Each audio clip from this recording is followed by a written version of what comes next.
Magandang hapon Pilipinas at sa buong mundo. Tayo po ay sa bayang napapakinggan sa Radyo La Verdad 1350, ang UNTV Radio. At una sa ating mga balita. Nakaalis na kanina si Pangulong Ferdinand Marcos Jr. papuntang India para sa 5 araw na state visit. Kumpiyansa ang Pangulo na magbubunga ng positibong resulta ang kanyang pakikipagpulong sa Indian officials at maging sa mga negosyante roon. Ito ang balita ni Nel Maribuhok. I have with me several cabinet secretaries who will make certain that the vision of a close strategic relationship with India will turn into a reality as soon as possible. Lalong pagpapatibay sa relasyon ng Pilipinas at India ang pangunahing pakay sa pagbisita ni Pangulong Ferdinand Marcos Jr. sa New Delhi. Sa kanyang pre-departure speech, inaasahan ng Pangulo ang potensyal na mga kasunduan na mabubuo sa pagitan ng dalawang bansa. Ilan dito ay may kaugnayan sa pamumuhunan, pang-agrikultura, kalusugan at iba pa. There is much potential for cooperation with India that will mutually benefit our peoples. We intend to explore these by charting a plan of cooperation across a broad spectrum of shared interests, from defense to trade, investment, health, pharmaceuticals, connectivity, agriculture, tourism, and many other areas.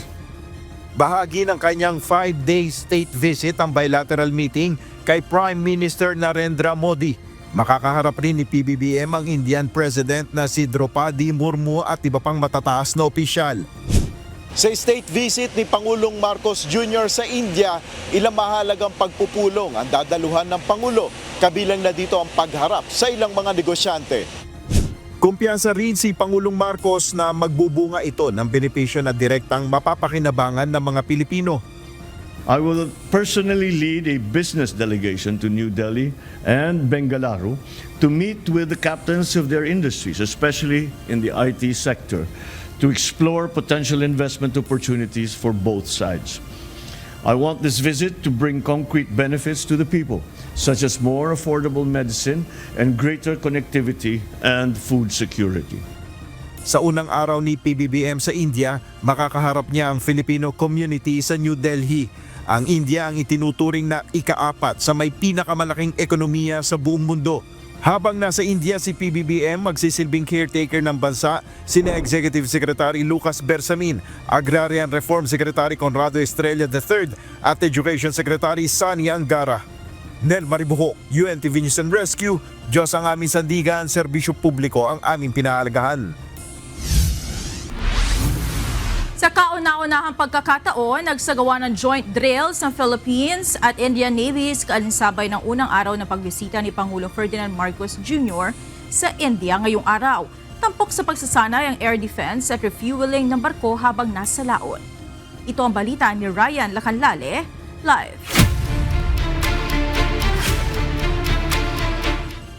Ryan, kumusta ang naging pagsasanay? Wala bang nagparamdam ng mga barko ng China? Monica, naging maayos naman yung pagsasanay sa kabila ng muli na namang pagpapakita ng dalawang Chinese PLA Navy vessel. Pero sa kabuuan ay hindi naman ito nakaapekto sa MCA. Puno ng aktibidad ang dalawang araw na pagsasanay sa unang maritime cooperative activity sa pagitan ng Philippines at Indian Navies. Pagkatapos ng rendezvous o pagtatagpo ng dalawang warship ng Pilipinas at 3 sa Indian Navy, nagsagawa ng communication check. Samantala, ang C-208 Green aircraft ng Pilipinas nagsagawa ng intelligence, surveillance and reconnaissance. Ang 5 warship ng Pilipinas at India pumosisyon na. Unang layunin ay protektahan ang nagsilbing high-value ship na INS Shakti, isang fleet tanker ng India laban sa pag-atake na magmumula sa himpapawid. Ang DRT Miguel Malbar tumulong sa pagprotekta sa INS Shakti gamit ang secondary guns nito na 35mm close-in weapon system. May maximum effective range ito na 2.2 nautical miles o 4 na kilometro at kaya nitong pumutok ng 1,100 rounds per minute.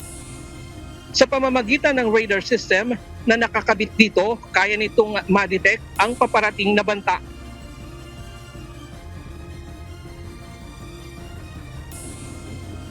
So the 35mm unang-una is a secondary weapon system that we can use for asymmetric threats like surface targets, and at the same time we can use it as a close-in weapon system as a last line of defense for incoming missiles. At the same time, pwede din siyang gamitin for hostile aircraft, swarm of drones, and the like na mga threats. Katapos ay isinagawa naman ang replenishment at sea exercise. Habang isinasagawa ang replenishment at sea o RAS, umiikot naman ang chopper ng Indian Navy upang bantayan ang perimeter. Posisyon din sa likuran ang corvette at destroyer ng India, kasama ang isa pang barko ng Pilipinas na BRP Jose Rizal nagmamatsyad sa paligid. Kayang mag-refuel ng 2 barko ng sabay ang ship tanker, pero kapag ganitong malapit ang distansya ng mga barko, mas lumalaki ang alon na maaaring magdulot ng sakuna. Kaya mahalaga ang kaukulang pagsasanay para sa ganitong aktibidad.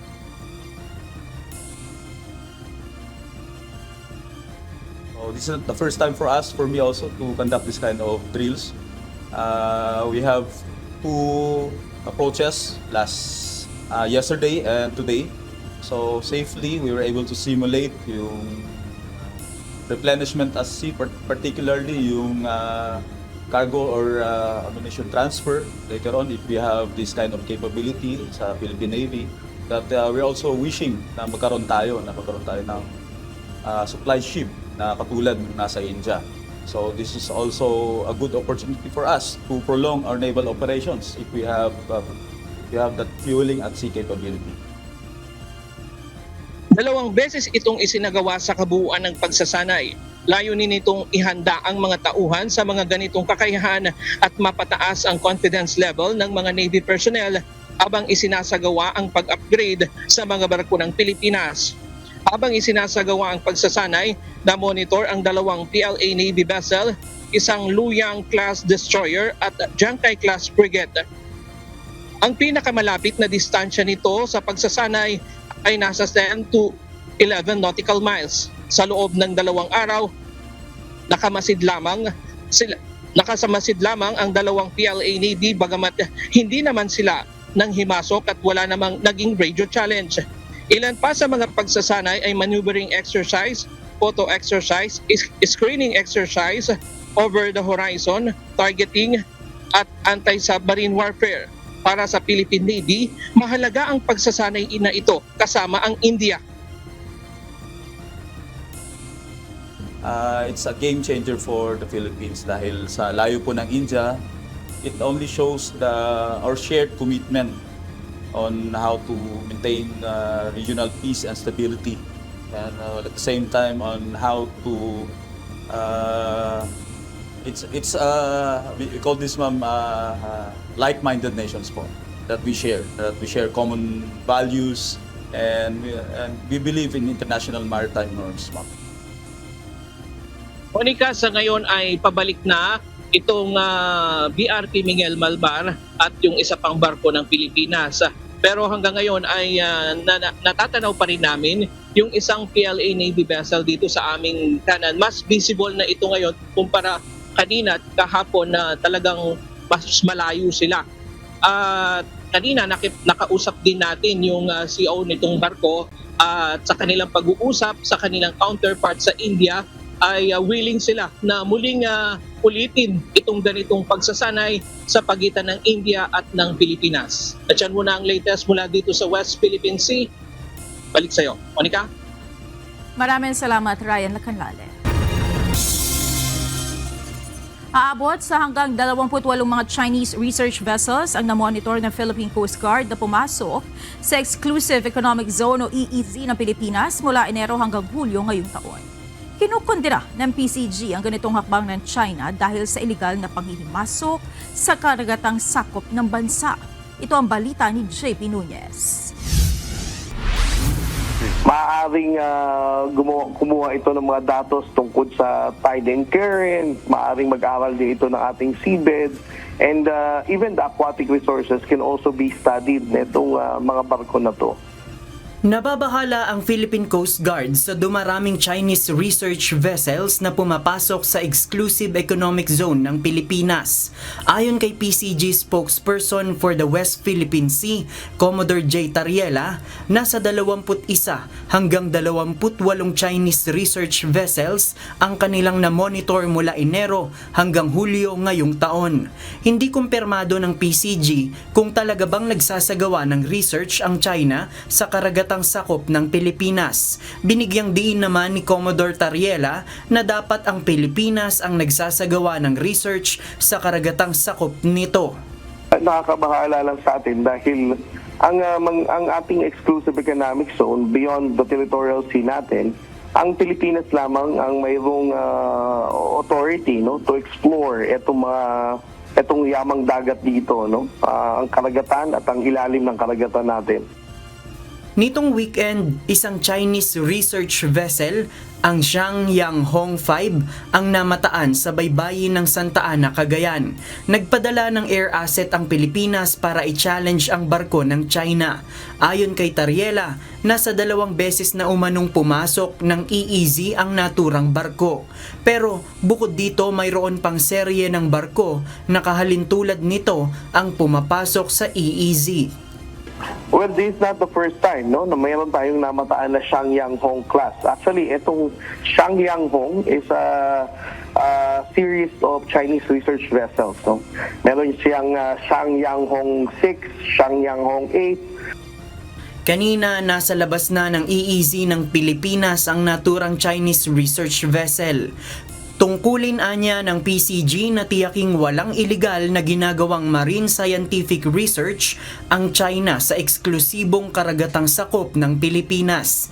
Titiyakin ng PCG ang kanilang commitment para bantayan ang kaligtasan ng mga Pilipinong mangingisda sa banta ng mga barko ng China. JP Nunez, UNTV, News and Rescue. Diyos ang aming sandigan, serbisyo publiko ang aming pinahahalagahan. Hindi nakikialam ang hukuman sa tungkulin ng Kamara. Ito ang pananaw ng isang constitutional lawyer sa naging hakbang ng Supreme Court sa impeachment ni Vice President Sara Duterte. Anya, itinama lamang ng SC ang House of Representatives kaugnay ng desisyon nito sa kaso ni VP Sara. Ito ang balita ni Dante Amento.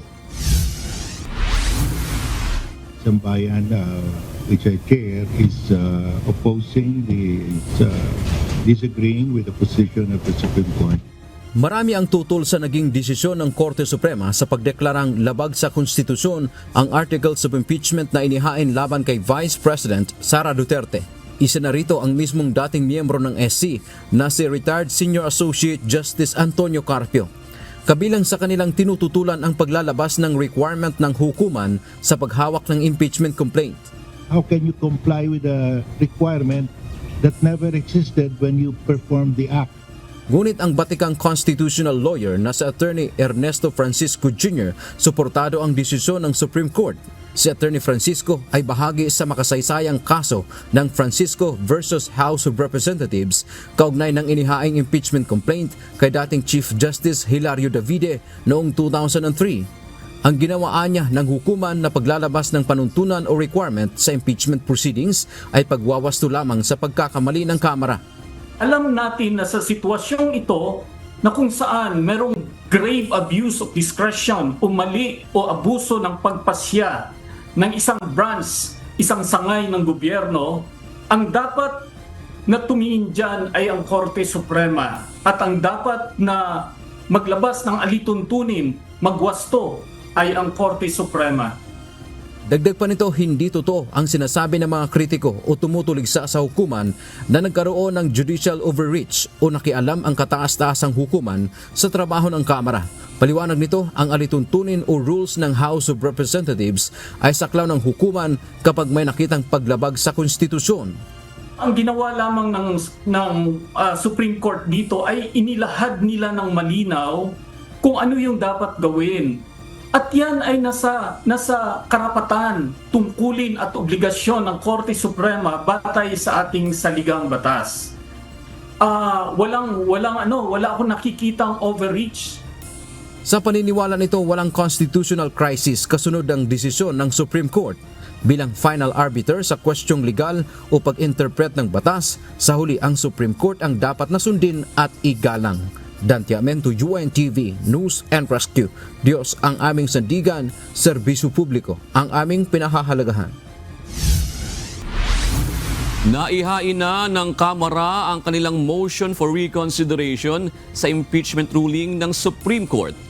Dito nakasaad ang formal nilang paghiling na muling pag-isipan ang deklarasyon nitong unconstitutional ang Articles of Impeachment na inendorso ng House of Representatives sa Senado laban kay Vice President Sara Duterte. Naninindigan si House Speaker Martin Romualdez sa eksklusibong kapangyarihan ng Kamara na mag-umpisa ng impeachment process.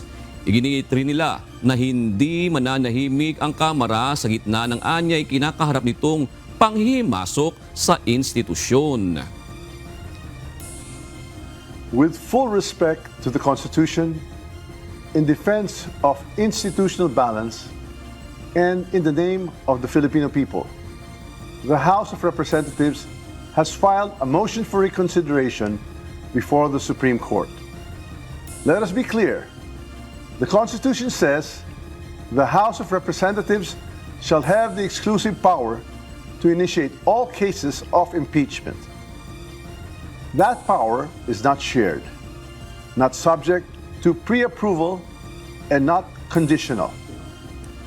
Naniniwala naman si mamamayang Liberal Party List Representative Laila De Lima, House Deputy Minority Leader, na hindi pa talo ang impeachment case na inihain sa Senado ng Kamara laban kay Vice President Sara Duterte.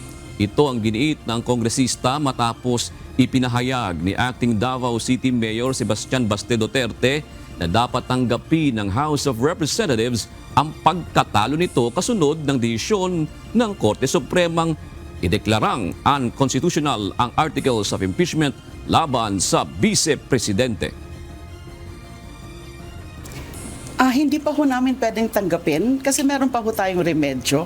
Umaasa pa po talaga kami na sa pag-file ng motion for reconsideration ng House of Representatives, and it will be done, it will be filed, in-announce na yan ng ating Speaker, ay we're still hoping, praying na magkakaroon ng re-examination, especially of the material and crucial facts na medyo mali yung pagkakaintindi ng Korte Suprema.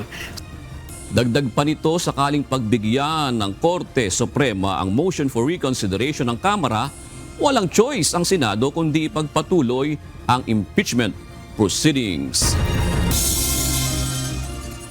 Magdedesisyon ang Senado sa sarili nito. Ito ang iginiit ni Senate Majority Leader Joel Villanueva matapos kumpirmahin ng Kamara na nagsumitin na sila ng motion for reconsideration sa Korte Suprema. Tumanggi ang senador na pangunahan ang magiging desisyon ng mga kasamahan niya sa Senado kaugnay ng issue.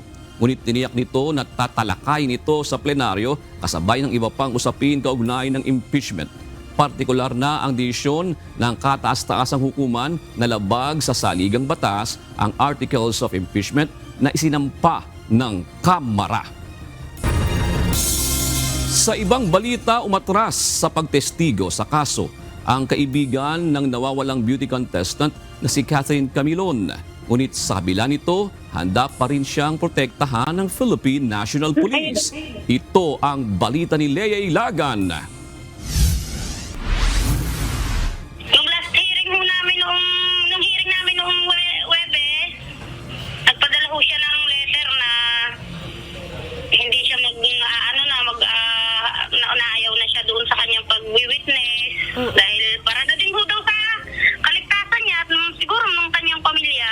Issue sa seguridad ang ibinigay na dahilan ng kaibigan ng nawawalang beauty contestant na si Catherine Camilon kaya umatras sa pagtestigo sa kasong illegal detention laban kay dismissed Police Major Alan De Castro. Nakatatanggap na umano siya ng pagbabanta at may pakiramdam na sinusundan siya saan man magpunta. Ngunit ayon sa Philippine National Police, wala itong dapat ikatakot. Sinabi ni PNP spokesperson Police Brigadier General Jean Fardo, handa nila itong bigyan ng proteksyon sakaling mayroong natatanggap na banta sa buhay. Gustong iparating ng ating PNP doon sa kaibigan ni Ms. Camilon na we want to assure sa itong kaibigan na to na kaya siyang proteksyonan ng PNP. Kaya huwag siyang mag-atubili, huwag siyang magdalawang isip dahil ang intensyon naman natin ay bigyan ng hustisya itong pagkawala ng kanyang kaibigan. Mahalaga ang papel sa kaso ng kaibigan ni Camilon dahil siya ang huling nakausap ng nawawalang dalaga. Critical, ma'am, yung kanyang magiging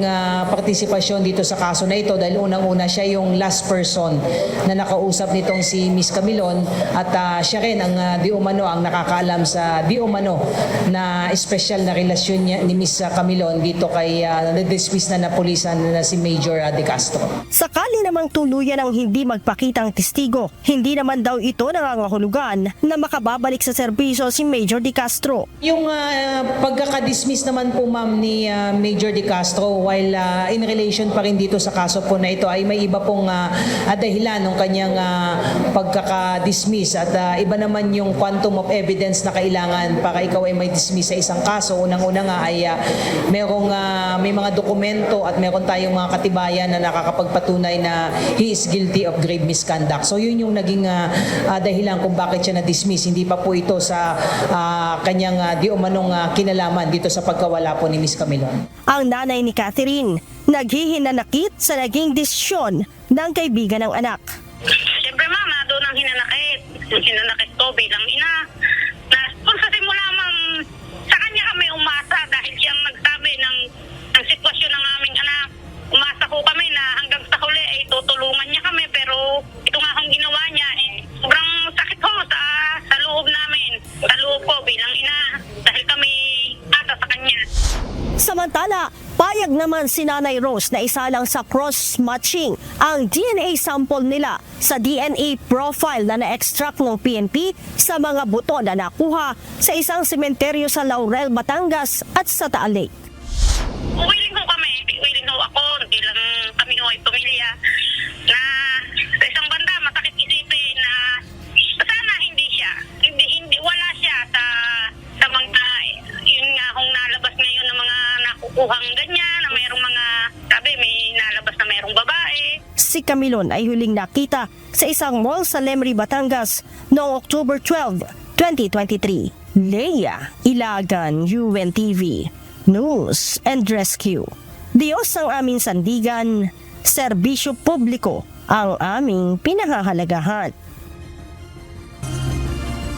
Humarap sa kamera ang mga opisyales ng Department of Public Works and Highways o DPWH kaugnay ng mga proyektong infrastruktura kabilang na ang flood control and drainage projects ng pamahalaan. Ayon sa kagawaran, bukas sila sa pagkakaroon ng independent party na mag-iimbestiga sa flood control projects ng gobyerno. Ito ang balita ni Rosalie Coz, live. Magandang gabi, Rosalie. Ilang flood control projects ba ang nakumpleto ng pamahalaan at ilan doon sa mga projects na yan talagang napakinabangan? June, inihayag ni DPWH o Department of Public Works and Highways Secretary Manuel Bonoa na kulang 10,000 flood control projects ang nakumpleto ng pamahalaan mula taong 2022 hanggang 2025. Inihayag yan ang kalihim sa kauna-unahang briefing ng kagawaran sa House Committee on Public Accounts. At ang ulat kaugnay ng mga flood control projects na ito nakatakdang isumite ng kagawaran sa tanggapan ni Pangulong Ferdinand Marcos Jr. sa lalong madaling panahon. Pakinggan natin ang pahayag ng kalihim.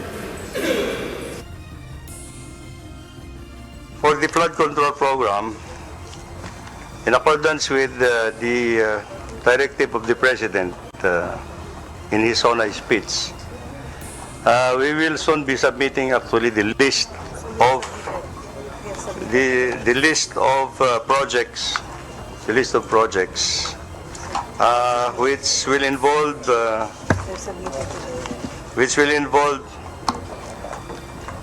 9,856 completed projects from July of 2022 to May of 2025. This is going to be the first list that we are going to submit to the President.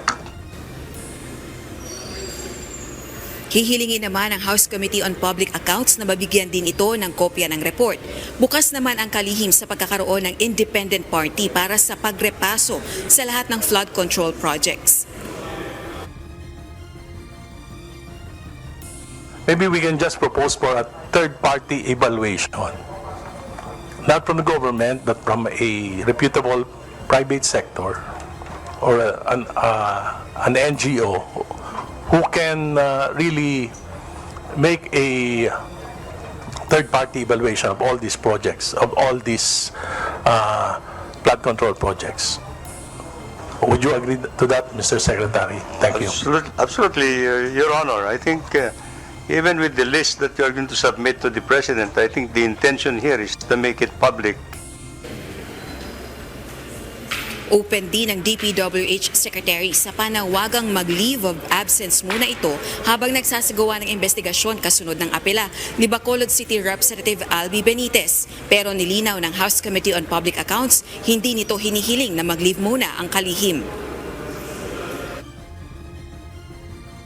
I don't think the committee is asking you to take a leave. Mr. Secretary, very important for government to be able to work together to address the roots of the problem relating to flood control, to the problem of flooding, and unless and until there is something that would show, that would warrant to ask a person to take a leave of absence, then that is the only time that we will support it, but we have not seen it today. Samantala, ayon sa ilang kongresista, malaki ang ambag sa pagbaha ng walang disiplinang pagtatapo ng basura sa waterways at drainage system sa Metro Manila. Gayun din ang suliranin sa Laguna Lake. Yung mga waterways po ay papunta po ng Laguna Lake. Ang mga cities along the Laguna Lake ay baha po. Sinasabi po ng mga kasama natin dito yung binaha. That means past tense na po yan. Nawala na po yung baha sa inyo. Sa City of Binyan, Santa Rosa, Cabuyao, part ng Muntinlupa, Santa Cruz, as far as Santa Cruz, hindi po kami past tense. Present tense po kami. Baha po kami ngayon. Hanggang baywang po ang baha sa amin. And the sad part is, hindi lang po ito present tense. Future tense din po ito dahil babagyo pa, madadagdagan pa po ang tubig, basura sa Laguna Lake. Ipinunto naman ni DPWH Secretary Bonoan, malaking hamon ang siltation o pagdami ng mga deposito ng lupa sa mga ilog sa pagbaha sa maraming komunidad sa bansa. The biggest challenge that we're facing right now is actually the riverbeds along all the rivers in this country is now very shallow. No matter how much structural interventions you do, if we do not address siltation, it will just backflow. And these are the causes of the main flooding in many areas of the country now. June, aminado naman si DPWH Secretary Bonoan na pagdating sa locally funded projects ay walang kakayahan ang DPWH na gawin ang master plan para sa mahigit 400 principal projects at 1,281 tributary projects, kaya umaasa sila sa rekomendasyon ng kanilang district offices, gayon din ng House members. Hanggang ngayon, nagpapatuloy pa rin ang pagdinig ng House Committee on Public Accounts kaugnay ng flood control projects ng DPWH at iba pang infrastructure projects ng kagawaran. Balik sa iyo, June. Rosalie, yung bang pagdinig na yan sa Kamara ay makatutulong para mapanagot yung mga opisyales na talagang dapat managot dyan sa pagbaha na yan na nararanasan hanggang ngayon ng mga mamamayan? Tama ka dyan, June, dahil bukod dito sa status or estado kalagayan ng mga flood control projects ay aalamin din ng House Committee on Public Accounts yung mga sinasabing ghost projects, bloated projects, yung mga proyekto kung saan binabanggit ni Pangulong Ferdinand Marcos Jr. sa kanyang ika-4 na SONA na may mga nananamantala na mga opisyal ng pamahalaan o ginagamit yung mga proyekto ng pamahalaan para nakawan ang pondo ng bayan. Kaya naniniwala tayo na isa rin yan sa layunin ng ginagawang briefing ngayon ng DPWH sa House Committee on Public Accounts at sa mga susunod na araw ay maging legislative inquiry na o investigasyon na ng komite kaugnay nitong mga sinasabing katiwalian sa mga infrastructure projects ng pamahalaan kabilang na ang flood control projects. Maraming salamat, Rosalie Gaz. Walang insertions at blank items. Ito ang tiniyak ni Senador Sherwin Gatchalian sa nalalapit na deliberasyon ng proposed 2026 national budget. Bilang chairperson ng Senate Committee on Finance, sisiguraduhin din niya na prioridad ang edukasyon sa mga sektor na paglalaanan ng pondo. Ito ang balita ni Asher Cadapan Jr. Ngayon, malaki ang clamor for transparency. So, direction rin namin, ang tawag nga namin sa commit internally, we will undergo or experience a golden age of transparency and accountability. Makikita na ng publiko ang mga panukalang national budget mula sa palasyo hanggang sa maaprubahan ito sa Kongreso. Ito ang isinusulong ni Senador Sherwin Gatchalian bilang chairperson ng Senate Committee on Finance para sa deliberasyon ng 2026 budget. Aliwanag ng mambabatas, layo nito na makita ng lahat ang mga pagbabago sa panukala sa gagawing pagsusuri ng dalawang kapulungan ng Kongreso. Sa ganitong paraan, maiiwasan ang mga issue sa insertions o pagdadagdag ng pondo sa proposed budget. Congress and the Senate could propose amendments. So pag-aaralan yan ng committee whether the amendments are in line with the mandates of the offices at yan naman ipapasok natin sa amendments. Makikita rin yan ng public doon sa committee report. Para naman sa issue ng mga blank items sa BICAM report sa 2025 budget, sinabi ni Gatchalian na trabaho ito ng staff ng Senado. Kaugnay nito, paaalalahanan niya ang Senate staff na walang dokumentong iikot na hindi narepaso at kung may blanko. Staff work yan. Yung mga respective secretariats dapat hindi papapermahan ng kanilang mga principals, the congressmen and the senators kung may blanko sa budget. Sinangayunan naman ni Senador Joel Villanueva ang panukala kaugnay ng pagtaas ng transparency sa budget deliberation. Yung golden age of transparency, talagang yan, we have been calling for it. And as much as we can, if we really are indeed serious in fighting the twin evils of graft and corruption, even yung doubts, di ba? Even yung you wanted to earn the respect and trust of the people, talagang you have to increase transparency and accountability. And the only way to do that is give access to the public. Ibinahagi rin ni Senador Sherwin Gatchalian ang direksyon ng Senate Committee on Finance sa nalalapit na 2026 budget debates, partikular na sa pondo para sa edukasyon. Aniya, pipilitin nila na tumaas sa 4% ang gross domestic product o GDP nito na siyang kabuuang halaga sa merkado sa bansa. First of all, yung 2026 budget ay ipaprioritize namin ang education. This will be an education budget. Napakinggan rin natin sa Pangulo natin at dun sa speech niya, malaking portion ay nakadedicate sa education. So pipilitin namin lumampas ng 4% of our GDP ang education. Right now, nasa mga 3.8, 3.9 tayo. Nilinaw naman ni Senador Gatchalian na bagamat prioridad ang edukasyon sa 2026 budget, hindi naman ito nangangahulugan na hindi ipaprioridad ang iba pang pangangailangan ng pamahalaan. Asher Cadapan Jr., UNTV News and Rescue. Diyos ang aming sandigan, serbisyo publiko ang aming pinahalagahan. Narito naman ang mga balita sa iba't ibang panig ng mundo, ihatid ng ating global correspondent na si Marvy Delfin mula sa Perth, Australia.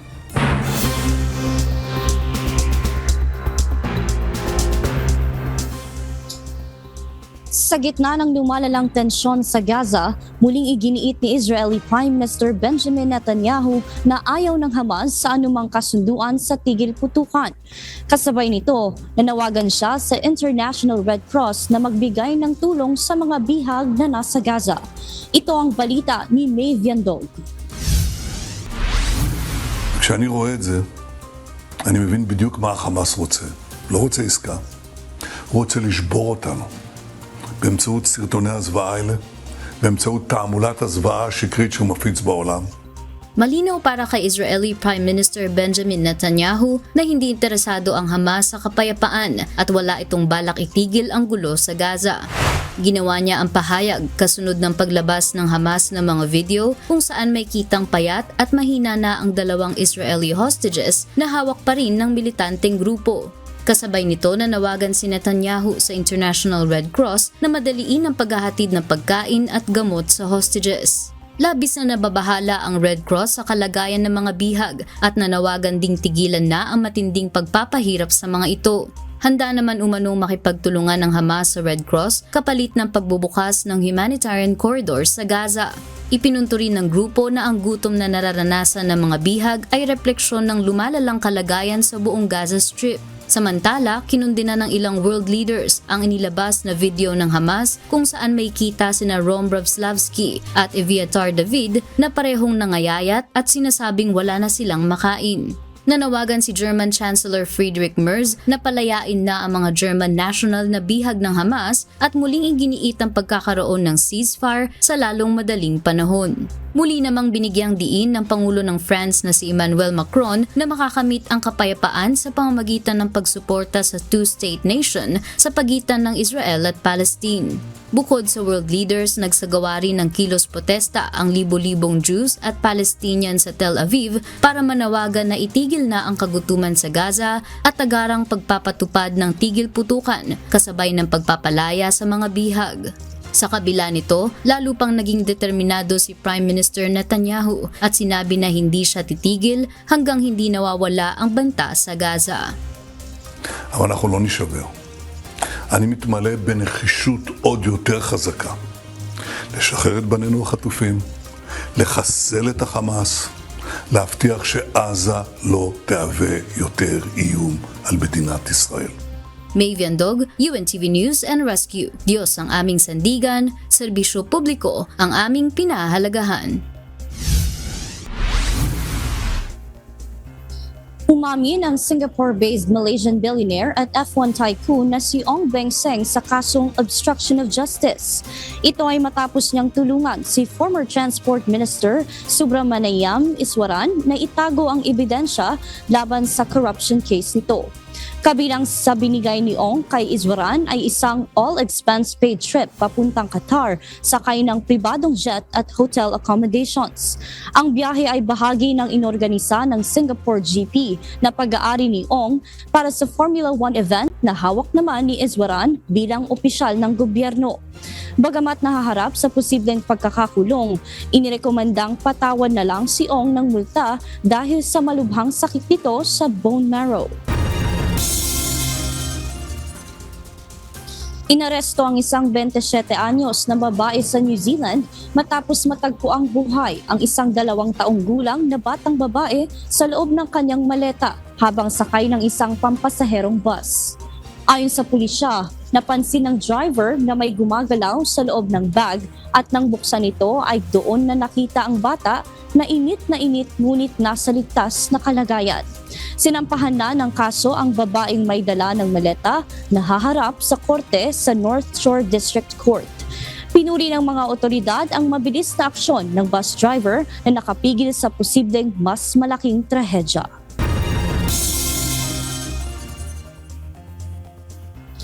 Sinimulan na ng South Korea ang pagtanggal ng mga loudspeaker sa hangganan nito sa North Korea upang pababain ang tensyon sa pagitan ng dalawang bansa. Ayon sa Department of National Defense, ito ang pinakabagong hakbang ni South Korean President Lee Jae-myung para buhayin muli ang dialogo sa Pyongyang na matagal nang naantala sa ilalim ng dating administrasyon. Inihinto ni Lee ang propaganda broadcast noong Hunyo, ngunit nag-resume ito matapos ang pagpapadala ng North Korea ng halos 1,000 lobo na may basura sa South Korea. Sa kabila ng hakbang ng Seoul, mariin pa ring tinanggihan ng Pyongyang ang pakikipag-usap. Ayon sa kapatid ni Kim Jong-un na si Kim Yo-jong, ang bagong pamahalaan ng South Korea ay walang pinagkaiba sa dating konserbatibong rehimen. At yan ang mga balita mula sa iba't ibang panig ng mundo. Mula dito sa Australia, ako si Marvy Delfin. Magandang gabi.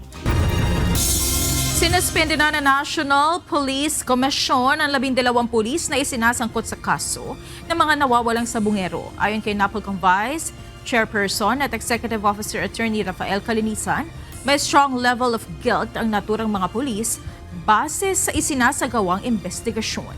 Ito ang balita ni Leia Ilagan. Place the respondents on preventive suspension for a period not exceeding 90 days under the following circumstances. A. That the charge is serious or grave and the evidence of guilt is strong. Or B. There is evidence to show that the respondent is exerting efforts to harass, intimidate, coerce, or unduly influence the complainant or his/her witnesses.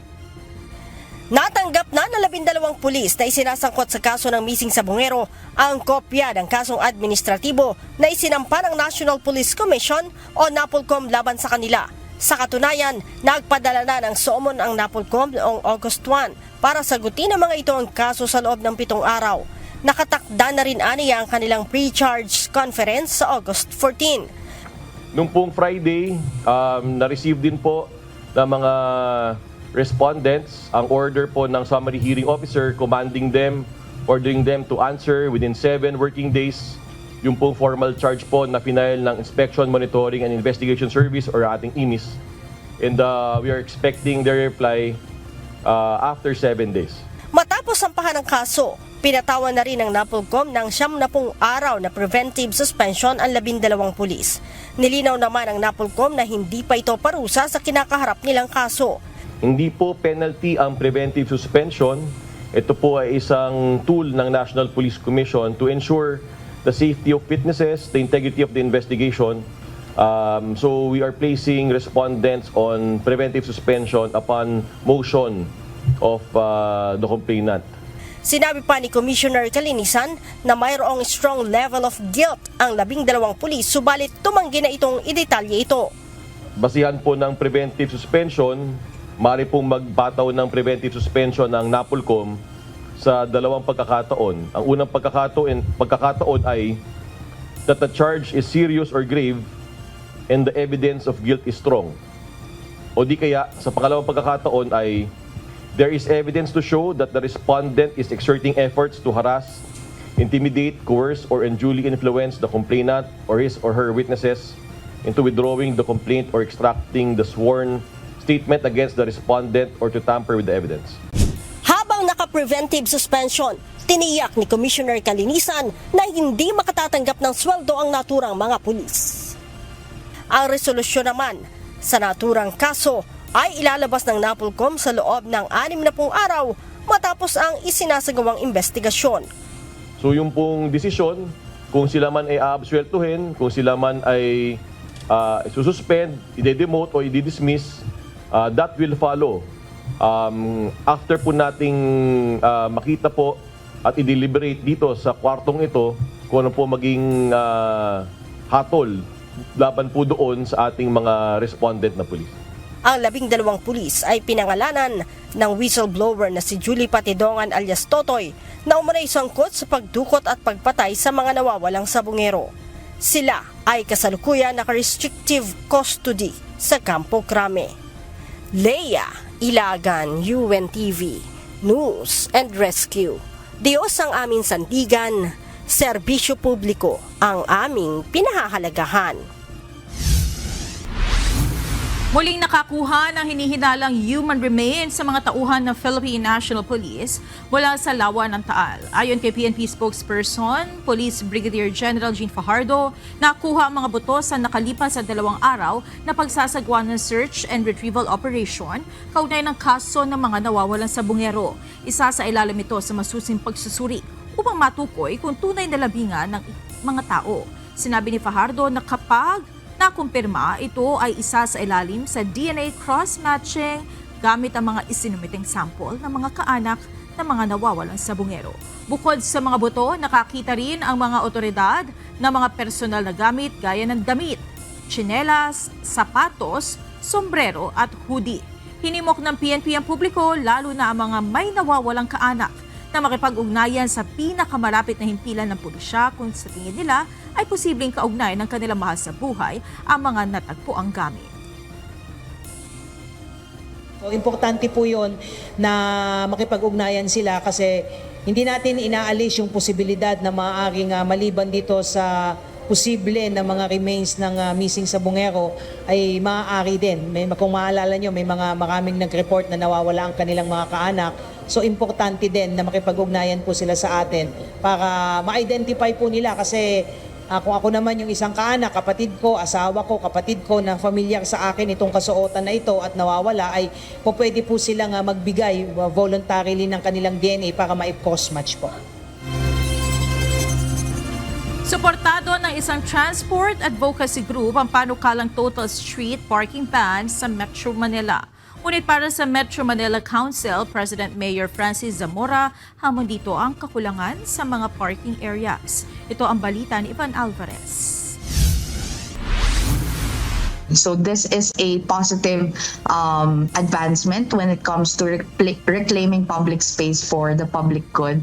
And this move is also a way of prioritizing mobility and not car storage. Sang-ayon ng Sustainable Mobility Advocate Group na Move as One Coalition sa mungkahing total parking ban o tuluyang ipagbawal ang pagparada sa lahat ng uri ng kalsada. Ayon kay Mary Abigail Modales, active transport lead ng organisasyon, hakbang ito upang iprioridad rin ang kapakanan ng mga commuter at iba pang road user bukod sa mga taong mayroong sariling sasakyan. Sang-ayon din dito si Nolly, isang company driver.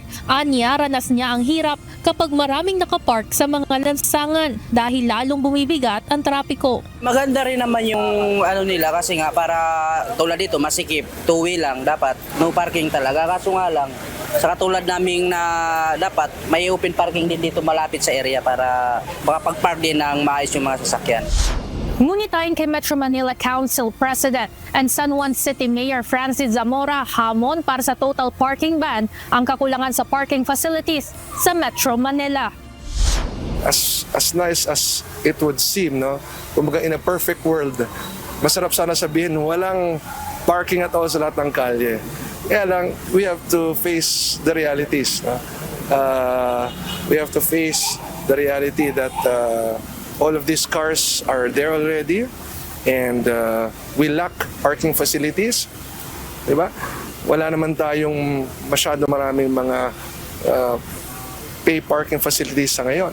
Ayon sa alkalde, pabor sila sa pagbabawal ng parking sa mga highway. Ngunit maiging ibigay niya sa local government units o LGUs ang kalayaan na magsagawa ng kani-kanilang ordinansa pagdating sa pagre-regulate sa secondary roads o inner streets. Pabor naman dito si Tatay Edison na may-ari ng 2 sasakyan. Aniya, umuubra naman sa kanilang barangay ang mga kasalukuyang panuntunan. Pag hindi naman masyadong matraffic yung daan, like mabuhay lane, ma-traffic yun. Kailangan yun, walang dapat no parking yun. Pero pag ganito, side street lang ito, pwede yung one-side parking. I mean, we have to be reasonable. Samantala, pagpupulungan pa ito ng bubuing technical working group kung saan inaasahang makapagbibigay ng desisyon sa darating na September 1. Ivan Alvarez, UNTV News and Rescue. Diyos ang aming sandigan, serbisyo publiko ang aming pinahahalagahan.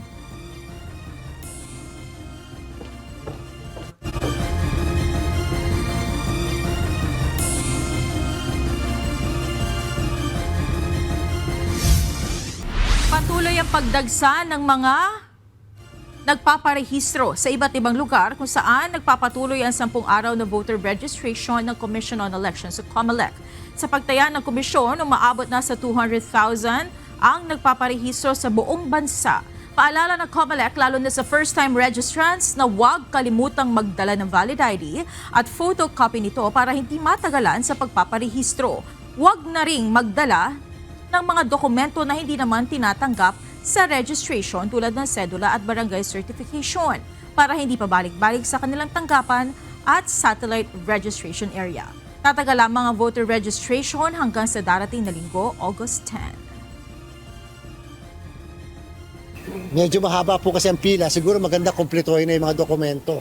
Yung iba kasi pumupunta, walang Xerox man lang ng kanilang ID. Maganda po i-Xerox kasi kailangan po yung Xerox ng ID. Kahit po yung Xerox ng birth certificate sa mga 15 to 17 years old, sana dala na po natin.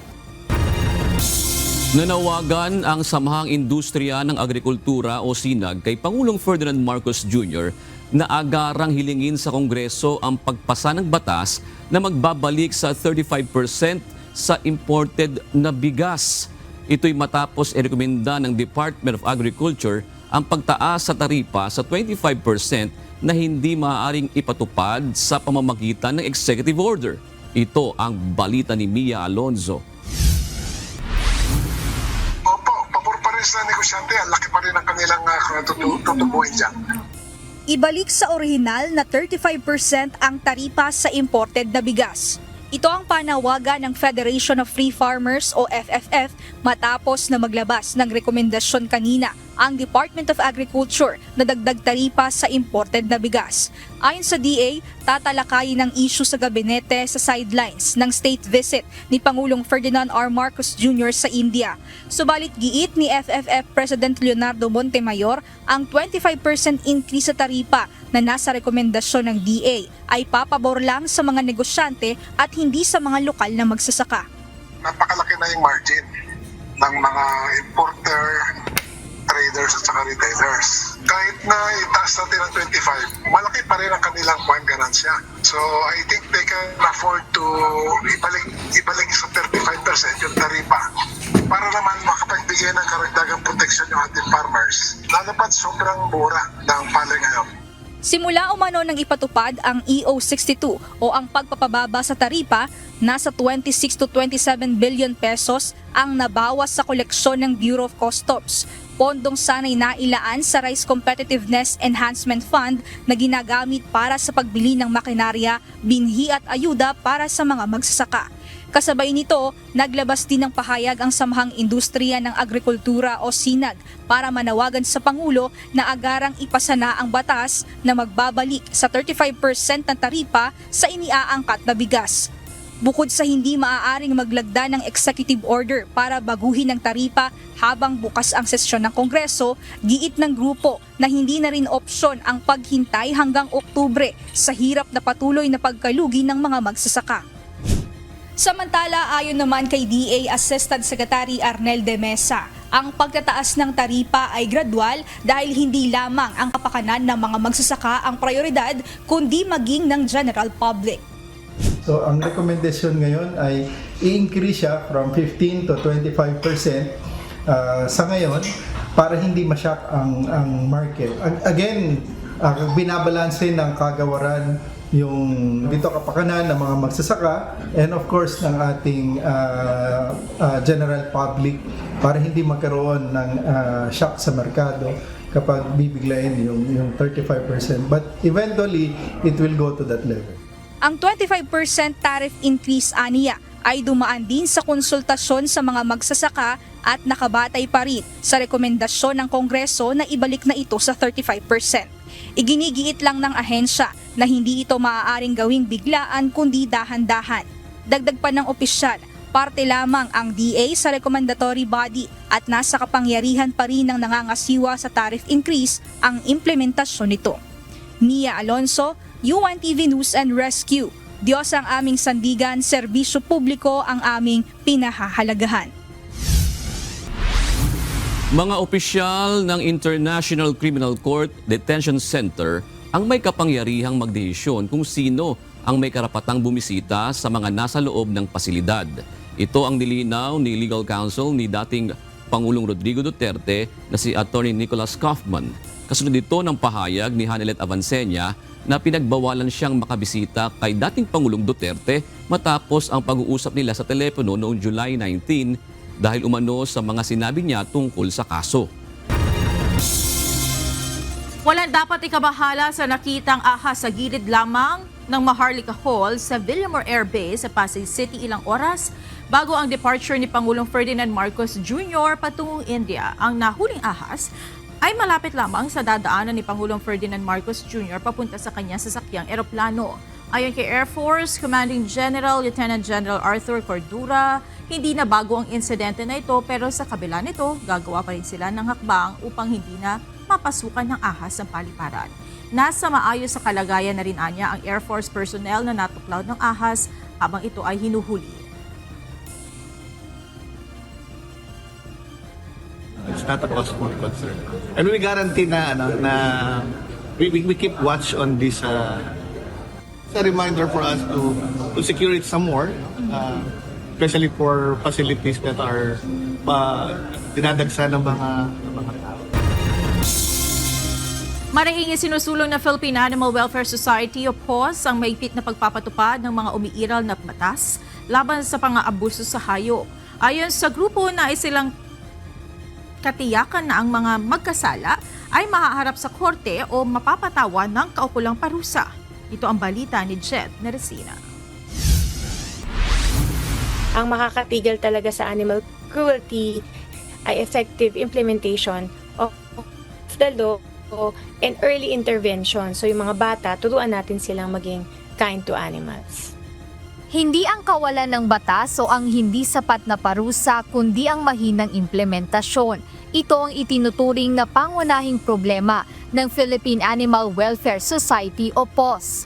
Ayon kay Atty. Ana Cabrera, Executive Director ng PAWS, sa kasalukuyan mayroon ng Animal Welfare Act, Wildlife Act, at Anti-Rabies Act na nagpaparusa sa mga kaugnay na krimen tulad ng dog meat trade, kung saan binigyang diin ni Atty. Cabrera na ang Animal Welfare Act ang may pinakamabigat na parusa sa mga kaso ng pagmamalupit sa hayop, partikular ang nabanggit na multang 250,000 at pagkakakulong ng hanggang 2 taon. Ngunit maraming kaso aniya ang hindi nauuwi sa formal na paghahain ng reklamo dahil sa kakulangan ng pag-uulat ng mga nakasasaksi at ang mabagal na pagtugon ng mga otoridad. Kaya hindi rin sagot para sa PAWS ang planong pagsusulong ni Cavite 4th District Representative Kiko Barzaga ng death penalty sa pamamagitan ng firing squad bilang parusa sa mga mapatutunayang nangaabuso ng mga hayop. Sa amin kasi, actually, kahit kami ay for animal welfare, ang aming goal is mabawasan ng violence sa society at we believe na hindi naman kailangan tapatan ng violence ang violence. Dagdag pa niya na kahit gaano pa kataas ang parusa, kung mahina ang pagpapatupad ng batas ay walang magbabago. Hindi kami naniniwala na kailangan ng death by firing squad ang parusa sa animal offenders. Ang ating justice system is not ito ay hindi for punishment. It is for reform and rehabilitation. And so, naniniwala din ang PAWS na ang mas maganda talaga na ang current penalties na imprisonment and fine ay yun na lang, pero ma-improve ang implementation. Paliwanag pa ni Atty. Cabrera na ang pagpapataw ng death penalty para sa animal abuse ay maaaring tignan na a bit extreme, lalo na kung hindi pa umaabot sa parehong level ang parusa para sa marahas na krimen laban sa tao. Ibinahagi ng PAWS ang kanilang karanasan na kahit ang paghahain lamang ng kaso, kahit pa na-dismiss ito, ay nagkakaroon ng malalim na epekto sa mga nagkasala. Nakikita umano ng mga animal offender na sineseryoso ang Animal Welfare Act na nagiging dahilan upang magbago ang kanilang pag-uugali, lalo na sa mga menor de edad. Binigyang diin ng animal welfare advocates na ang karahasan sa hayop ay maaaring maging simula ng mas matinding karahasan sa lipunan, kaya't mabuting simulan ang pagtuturo ng kabaitan sa murang edad pa lamang. Jedna Resina, UNTV News and Rescue. Diyos ang aming sandigan, serbisyo publiko ang aming pinahahalagahan. Iimbestigahan ng Senado ang umano'y anomalya sa pagguho ng Kabagan Santa Maria Bridge. Ito ang napagkasunduan ng mga senador sa plenary session kasunod ng privilege speech ni Senate President Pro Tempore Jinggoy Estrada. Nais panagutin ng mambabatas ang 5 opisyal ng Department of Public Works and Highways o DPWH na sangkot sa pagpaplano, approval at implementasyon ng proyekto. Sinang-ayunan naman ni Senator Amy Marcos ang hakbang at isinangguni ito sa Blue Ribbon Committee. Pag na-refer na po ito sa appropriate committee, halimbawa siguro sa committee ni Senator Marcoleta, sa committee on Blue Ribbon, siguro pwede pa siguro patawag natin yung mga nabanggit kong mga opisyalis ng DPWH para sila po ang sumagot sa ating mga katanungan kung bakit ilang linggo pa lang pag nung nagawa yung retrofitting, nung nagawa yung tulay, bumagsak agad. Siguro yun lang siguro tangi ko masasagot, Ginoong Pangulo. So with that, thank you very much, Senator Estrada. And with that, I'd like to move that the privileged speech of the good senator be referred to the Committee on Blue Ribbon and a comprehensive report, a comprehensive and final report. Huwag yung pa iba-iba at hindi binabanggit yung ibang pangalan. Maibigay sa mga senador.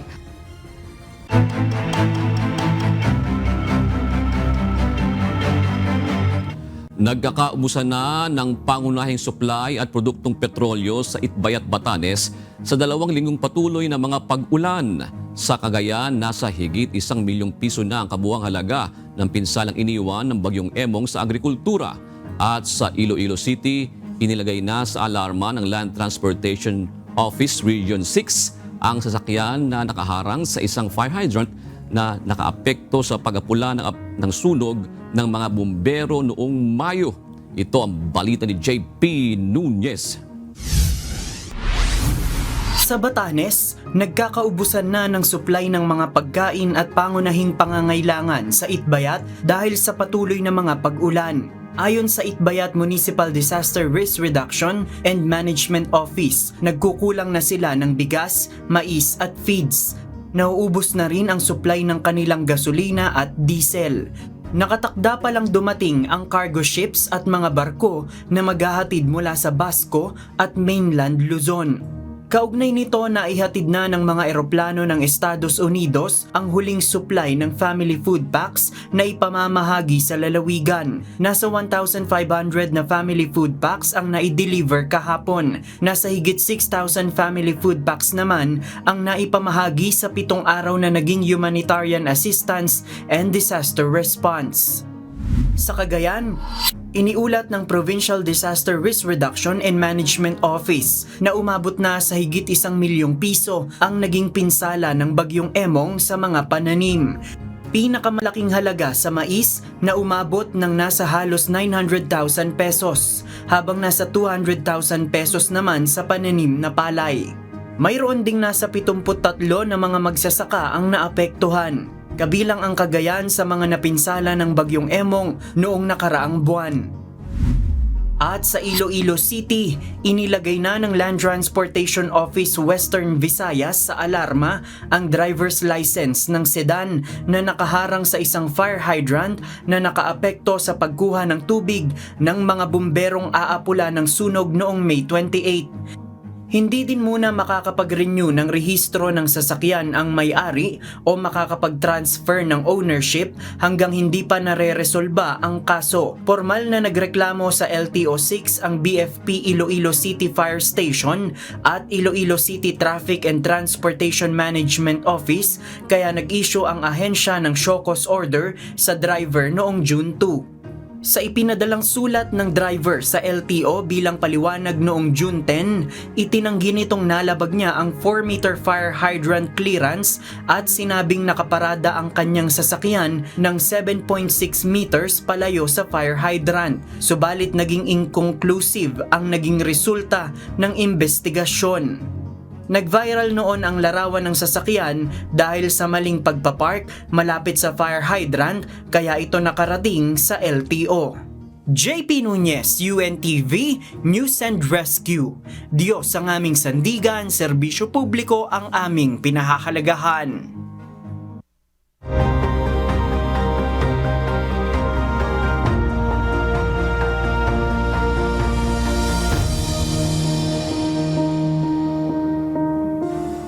Nakiisa ang UNTV News and Rescue sa isang makabuluhang gawain para sa kalikasan. Kasamang iba't bang rescue volunteers at mga ahensya ng pamahalaan, lumahok ang grupo sa isang tree planting activity na idinao sa Davao City. Ito ang balita ni Hazel Fuerzas.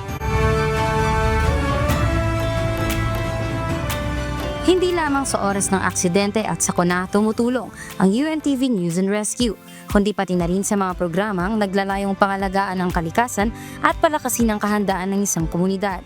Pinangunahan ng City Disaster Risk Reduction and Management Office o CDRMO ang iba't ibang ahensya ng pamahalaan, mga rescue volunteers at ang UNTV News and Rescue. Ang isinagawang tree planting activity sa Eden Toril, Davao City noong August 1.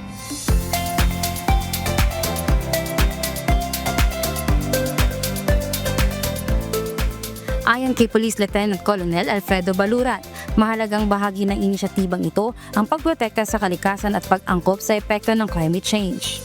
Yeah, the purpose of this is part of our initiatives to protect our sa ato ang environment, kani atong climate change adaptations. Hindi lamang ito isang environmental initiative, kundi isang simbolo rin ng pagkakaisa ng iba't ibang sektor sa iisang layunin, ang bumuo ng mas ligtas, mas matatag at mas sandang lungsod laban sa banta ng kalikasan.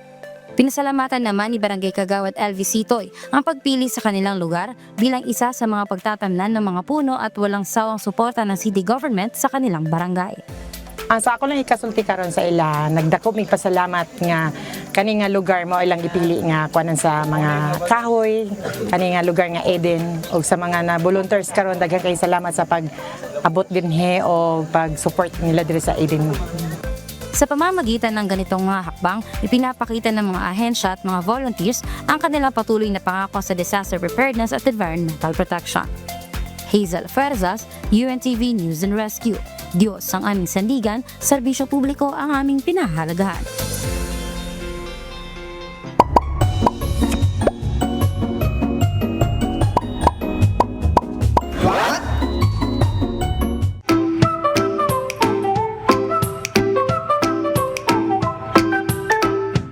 Naranasan nyo na ba, pagpasok nyo sa isang restaurant o sa isang kwarto, feeling mo lahat nakatingin sa'yo?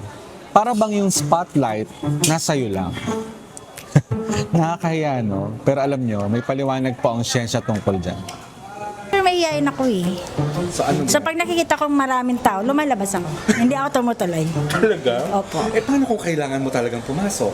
Hintayin kung umalis mo na yung iba, saka papasok. Talagang mahihain ka? Oo.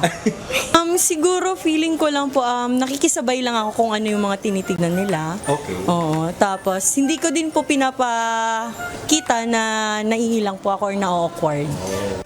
Welcome sa Spotlight Effect. Kapag nasa public space ka, feeling mo parang ikaw ang bida at lahat ng tao audience. Pero hindi yan totoo. Perception mo lang yan. Ang totoo, bawat isa busy rin sa sariling insecurities. Habang ikaw, iniisip mong pinagtitinginan ka. Yung nasa kabilang mesa, iniisip kung bagay ba outfit niya. Lahat tayo may kanya-kanyang imaginary spotlight sa utak. Sa kultura natin, laging may kasama. Group lunch, family dinner, barkada hangout. Kaya kapag mag-isa ka, parang violation sa social norm. Pero discomfort lang yan, hindi danger. Kapag kaya mong kumain mag-isa, ibig sabihin, hindi mo kailangan ng validation para i-enjoy ang sarili mo. Confidence yan, hindi kawalan. At minsan, ang pinaka-liberating na gawin ay yung kahit wala kang kasama, ay kaya mo pa rin mag-enjoy sa sarili mo. Sana may natutuhan kayo at laging tatandaan, mapalad ang tao na nakakasumpo ng karunungan at ang tao na nagtatamo ng kaunawaan.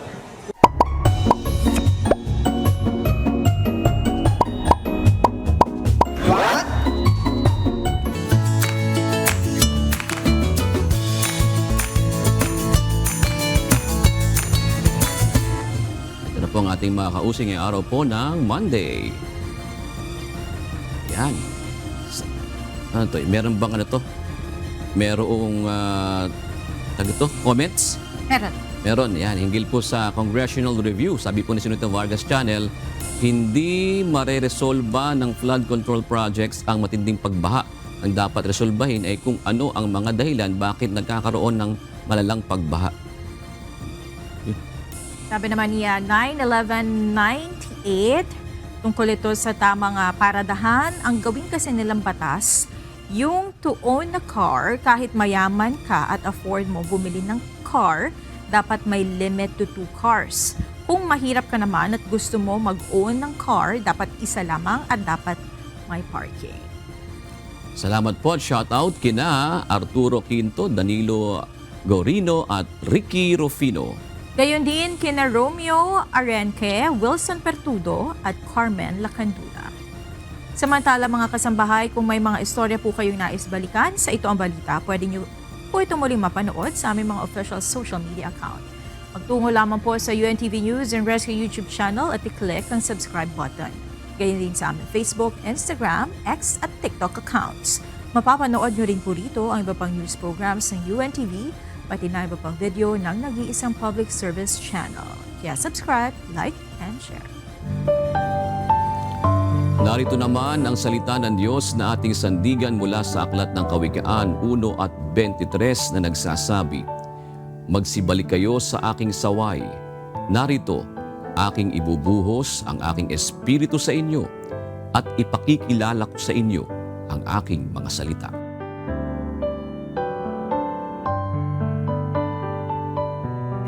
At yan ang naging kabuuan ng ating balitaan ngayong gabi. Aming inilahad ng buong katapatan kung paano namin nasaksihan.